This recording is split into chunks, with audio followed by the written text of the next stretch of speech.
বিশ্বকাপের মাঠের লড়াই যতটা না আলোচনায় তার চেয়ে বেশি আলোচনা হচ্ছে মাঠের বাইরের এক ঘটনায়। লাইভ সম্প্রচারের সময় এক নারী সমর্থকের আচরণ নিয়ে এখন সরব নেট দুনিয়া। কয়েক সেকেন্ডের একটি ভিডিও ঘিরে শুরু হয়েছে তুমুল বিতর্ক। কেউ বলছেন এটি নিছক উচ্ছ্বাস, আবার অনেকের মতে এটি ব্যক্তিগত সীমা লঙ্ঘনের সামিল। নিজ নিজ প্রথম ম্যাচে জয় পাওয়ার পর উৎসবে মেতেছিল দক্ষিণ কোরিয়া ও মেক্সিকোর সমর্থকরা। সেই আবহে ভরা রাস্তায় লাইভ সম্প্রচার করেছিলেন দক্ষিণ কোরিয়ার এক সাংবাদিক। চারপাশে তখন উৎসব মুখর পরিবেশ, সমর্থকদের উল্লাস আর বিশ্বকাপ জয়ের আনন্দ। হঠাৎই পেছন থেকে এসে সাংবাদিককে জড়িয়ে ধরেন মেক্সিকোর এক নারী সমর্থক।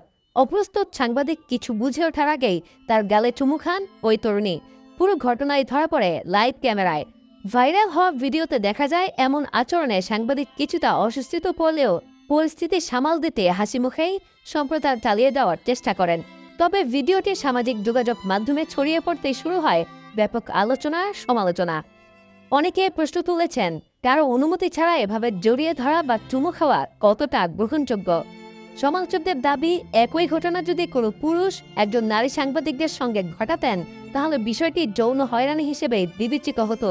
তাই নারী পুরুষ নির্বিশেষে সবার ক্ষেত্রেই একই মানদণ্ড প্রযোজ্য হওয়া উচিত। তবে অন্য একটি পক্ষের মত ভিন্ন।